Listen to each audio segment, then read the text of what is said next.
todos, bienvenidos como siempre a un nuevo vídeo en mi canal.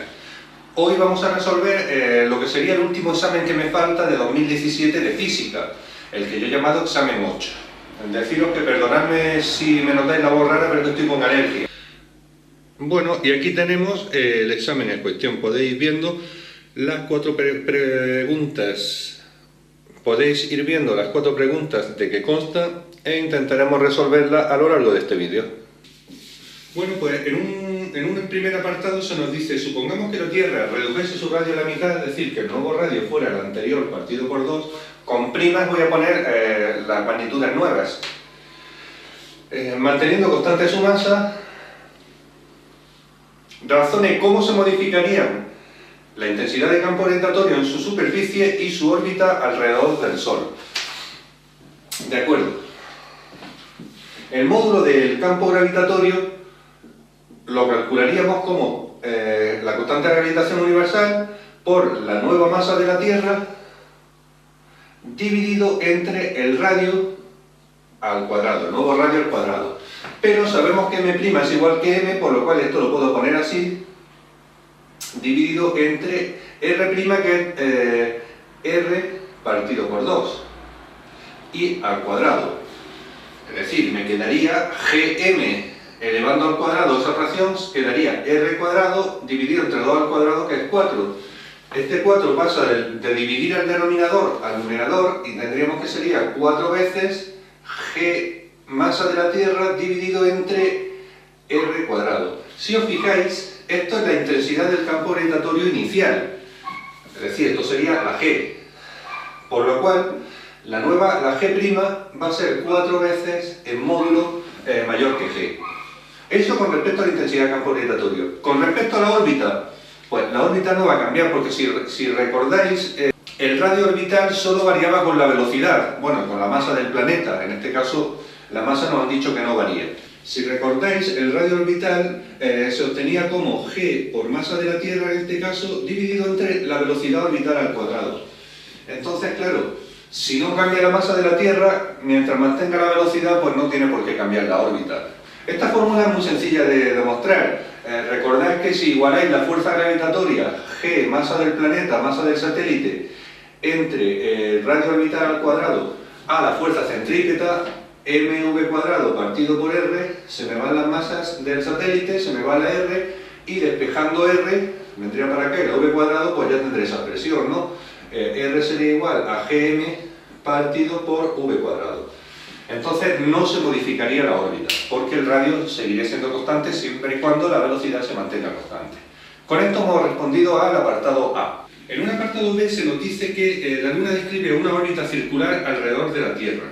Si se supone que la Tierra se encuentra en reposo, calcule la velocidad de la Luna en su órbita y su periodo orbital. Es decir, nos piden la velocidad de la Luna y su periodo orbital. La velocidad de la Luna prácticamente la deduje en el apartado A, pero lo vamos a hacer otra vez. Si tenemos, esto sería la Tierra y la Luna orbitando alrededor, el hecho de que esté orbitando es gracias a la fuerza gravitatoria.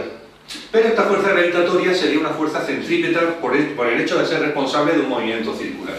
Es decir, si igualo la fuerza gravitatoria a la fuerza centrípeta, tendré que G, la fuerza gravitatoria sería masa de la Tierra, masa de la Luna, estoy poniendo con mayúscula la de la Tierra y con minúscula la masa de la Luna, entre el radio orbital al cuadrado, siendo el radio orbital la distancia del centro de masa de la Tierra hasta la órbita.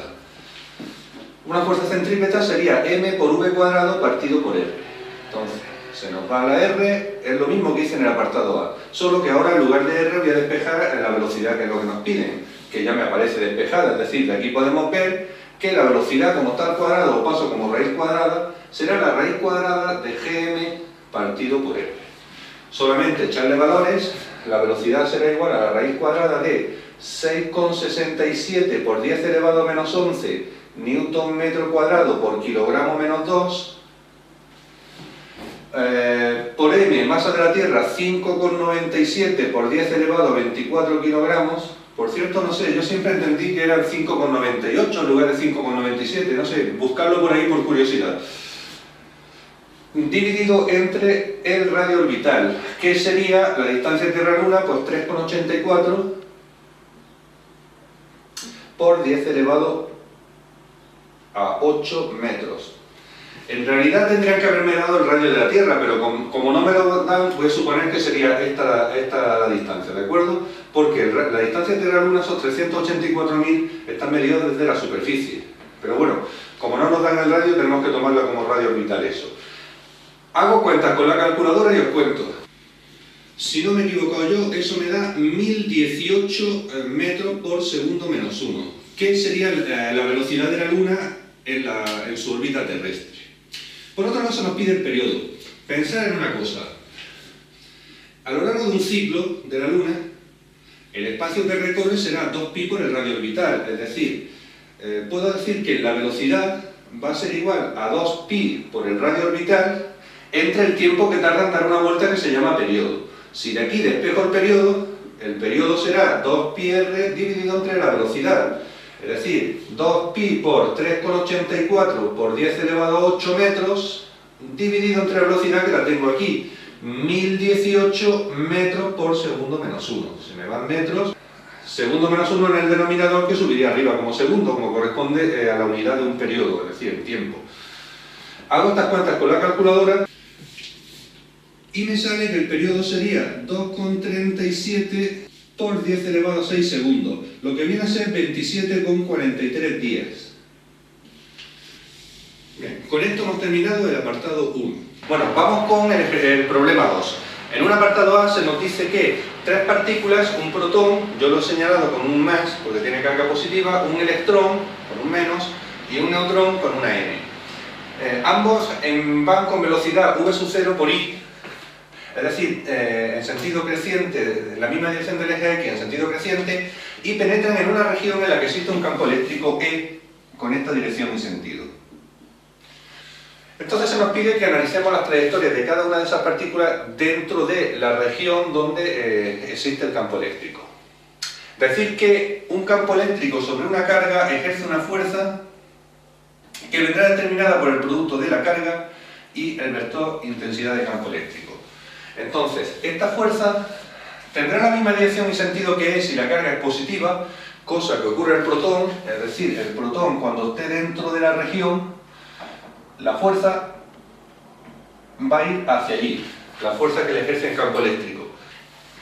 Y tendrá la misma dirección, pero sentido contrario en el caso de que la carga sea negativa, cosa que ocurre en el caso del electrón. El electrón sufrirá una fuerza por parte del campo eléctrico que irá hacia ahí. Con respecto al neutrón, como la carga es cero, pues la fuerza que ejercerá el campo eléctrico sobre él será nula. Es decir, ya del neutrón podemos garantizar que continuará con movimiento rectilíneo uniforme porque no hay ninguna interacción dentro de la región. Entonces, en virtud del principio de inercia, el neutrón saldrá con la misma velocidad v sub 0 inicial con la que entró en la región.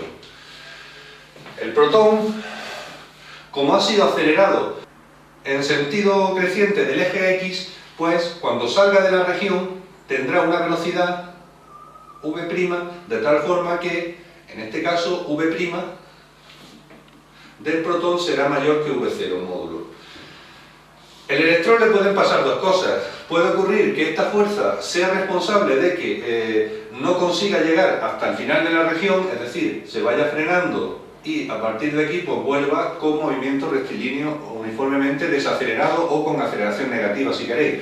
O si saliera, no sé por qué he puesto más, esto es un electrón, si saliera de la región, desde luego la velocidad sería mucho más pequeña que la que tenía al principio, es decir, la velocidad de salida del electrón, si consigue salir, que eso no está claro, sería inferior a la velocidad inicial. Y con esto hemos terminado el apartado A de este ejercicio 2. Bueno, vamos con el apartado 2b. En el átomo de hidrógeno, el electrón se encuentra sometido al campo eléctrico creado por el protón. Aquí tenemos el protón y aquí el electrón. Calcula el trabajo realizado por el campo eléctrico para llevar el electrón desde un punto P1, que sería este de aquí, situado a 5,3 por 10 elevado a menos 11 metros, hasta uno P2, situado a 4,76 por 10 elevado a menos 10. Lógicamente, el radio R2 sería mayor. Aquí estoy llamándole R1 a esta distancia y R2 a esta de aquí. Lógicamente, R2 va a ser mayor que R1.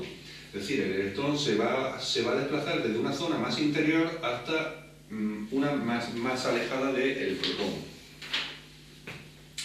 Entonces se nos pide calcule el trabajo realizado por el campo eléctrico para llevar el electrón desde un punto P1 a P2 y comente el signo del trabajo, porque dos cargas de distintos signos se atraen. Entonces, el desplazar una carga desde un punto hasta un punto más exterior va a ser hacerlo contra el campo, y eso es un trabajo negativo. Pero bueno, vamos a demostrarlo.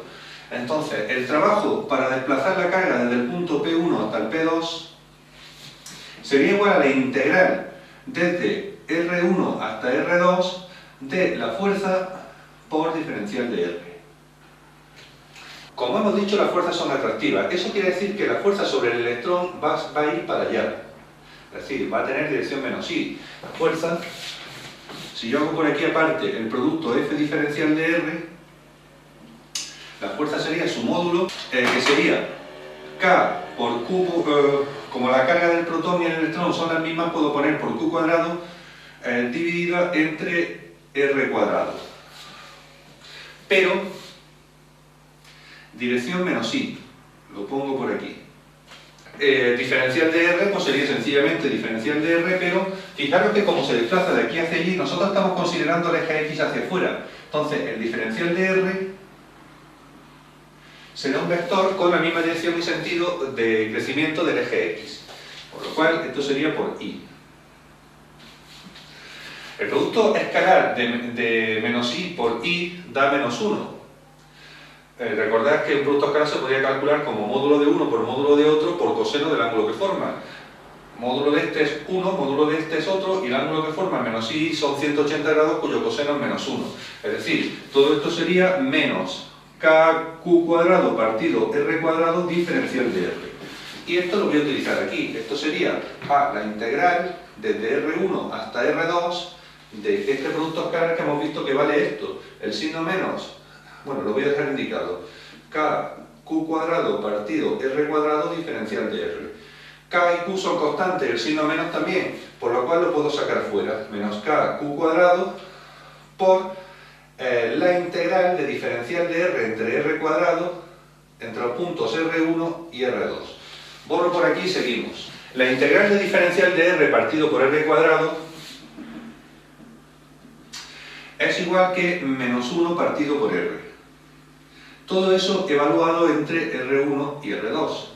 Es decir, esto me quedaría, el signo menos este lo puedo sacar y me quedaría K por Q cuadrado, y luego sería 1 partido por R evaluado en R2, es decir, 1 partido por R2, y lo mismo restando en R1. Simplemente echarle números. Esto sería igual a K, 9 por 10 elevado a 9, por Q cuadrado, 1,6 por 10 elevado a menos 19, esto va al cuadrado, por 1 partido por R2, que sería 1 partido por 4,76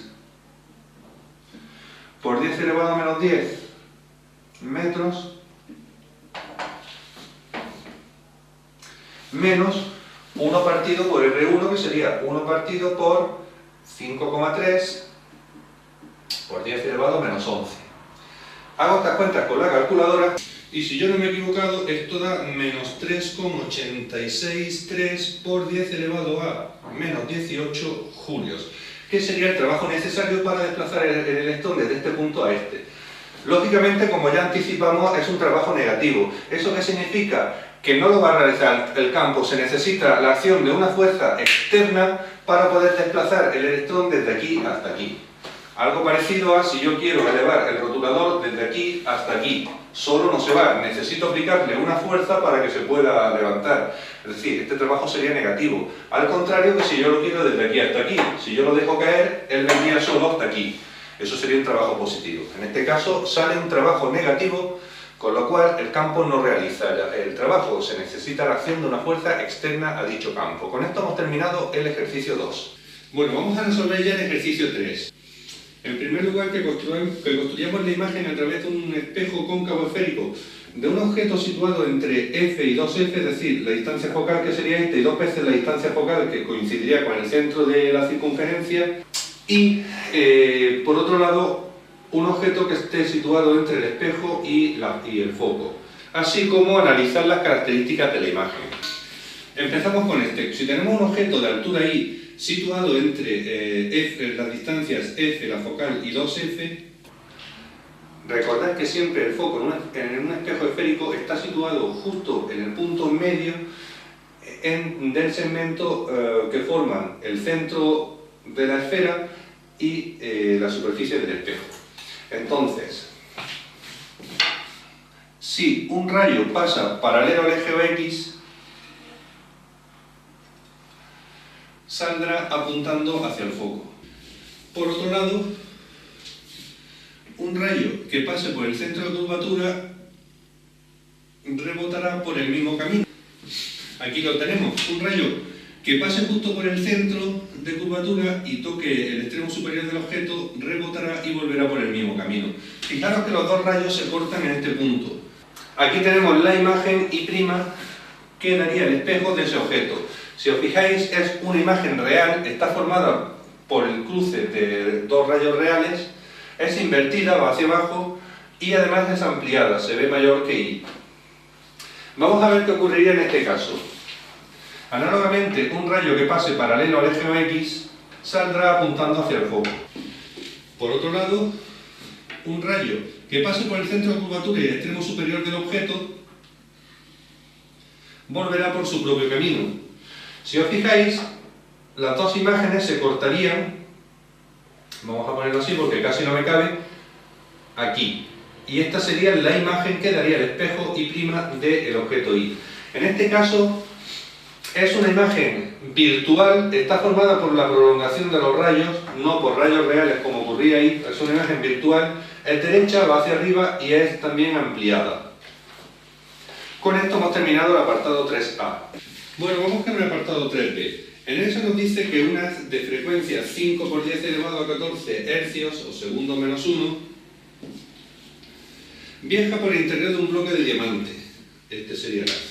Si la luz emerge con un ángulo de refracción de 10 grados, es decir, saldría con un ángulo de refracción de 10 grados, se nos pide lo siguiente: dibuja la trayectoria del haz. Yo ya lo he hecho. Realmente, fijaros, como el índice de refracción del diamante es mayor que el del aire, este ángulo va a ser más pequeño, va a ser menor de 10 grados seguro, estaría más pegado, no sé si el dibujo lo refleja. Aparte de eso, se nos pide determinar el ángulo de incidencia, alfa sub i, y las longitudes de onda de la radiación tanto en el diamante como en el aire. Empezamos con la primera pregunta. Para determinar el ángulo de incidencia, simplemente vamos a aplicar la ley de Snell, que nos dice que n subdiamante, en este caso por seno del ángulo incidente, va a ser igual a n del aire por el seno del ángulo refractado. Se nos pide el ángulo incidente despejando, esta pasaría dividiendo y el seno como arcoseno, es decir, el ángulo incidente será el arco cuyo seno valga n del aire por seno del ángulo refractado, y este que pasa dividiendo sería entre el índice de refracción del diamante. Echándole números, el ángulo de incidente sería el arco cuyo seno vale índice de refracción del aire 1, seno de 10 en este caso, porque el ángulo refractado nos lo dan, serían 10 grados, entre índice de refracción del diamante 2,33. Y me sale un ángulo de 4,27 grados. Como predijimos antes, va a ser un ángulo lógicamente inferior al ángulo refractado porque el índice de refracción del diamante es mayor. Bien, ya hemos respondido a la primera pregunta. Esto sería 4,27 grados. Luego se nos piden las longitudes de onda de la radiación tanto en el diamante como en el aire. Para ello se nos da la frecuencia. Entonces, la frecuencia de la radiación no cambia al pasar de un medio a otro, sigue siendo la misma. Lo que sí cambia es la longitud de onda. En general, la longitud de onda siempre la vamos a calcular como la velocidad de propagación de la radiación en el medio que estemos considerando dividido entre su frecuencia. En el caso del aire es fácil, es decir, la longitud de onda del aire va a ser igual a la velocidad de la nube en el aire, en el vacío, que es la misma, que nos la dan, 3 por 10 elevado a 8, dividido entre la frecuencia que también la tenemos. Esto sería 3 por 10 elevado a 8 metros segundo menos 1, entre la frecuencia que son 5 por 10 elevado a 14 segundos menos 1. Haciendo cuentas, esto sería 0,6 por 10 elevado a menos 6, es decir, 6 por 10 elevado a menos 7 metros. Para la longitud de onda del diamante, lógicamente será la velocidad de propagación de la radiación en el diamante entre la frecuencia. No conozco la velocidad de propagación de la radiación en el diamante, pero lo que sí conozco es el índice de refracción del diamante. El índice de refracción se puede calcular siempre como C entre la velocidad de propagación en dicho medio.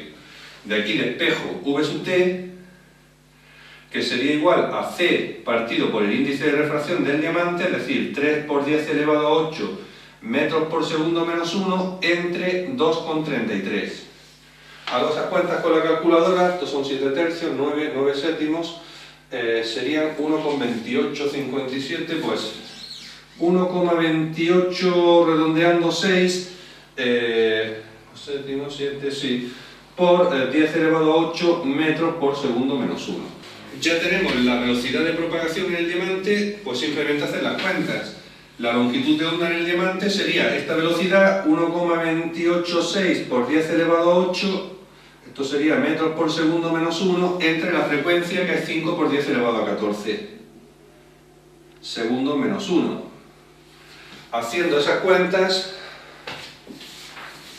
me quedaría 2,572 o algo así por 10 elevado a menos 7 metros, porque es una longitud de onda.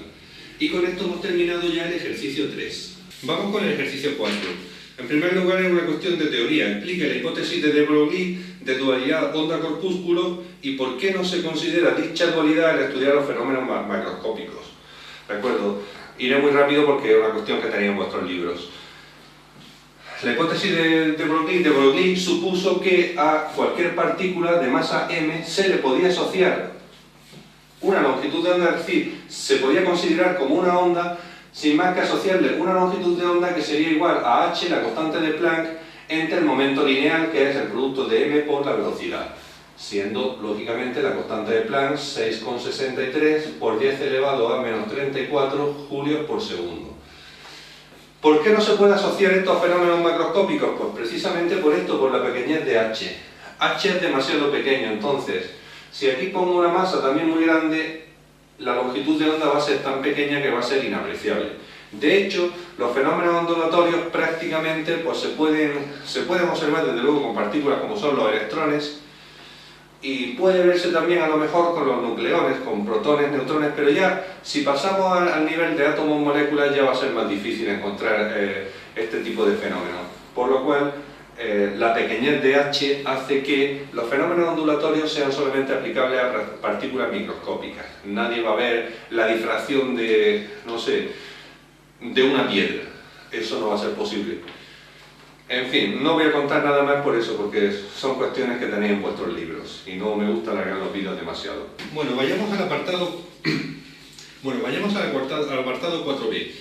Se nos pide que determinemos la relación que existe entre las longitudes de onda asociadas a protones y electrones, es decir, entre la longitud de onda del protón y la del electrón, acelerados ambos con una diferencia de potencial de 20.000 voltios, 2 por 10 elevado a 4 voltios.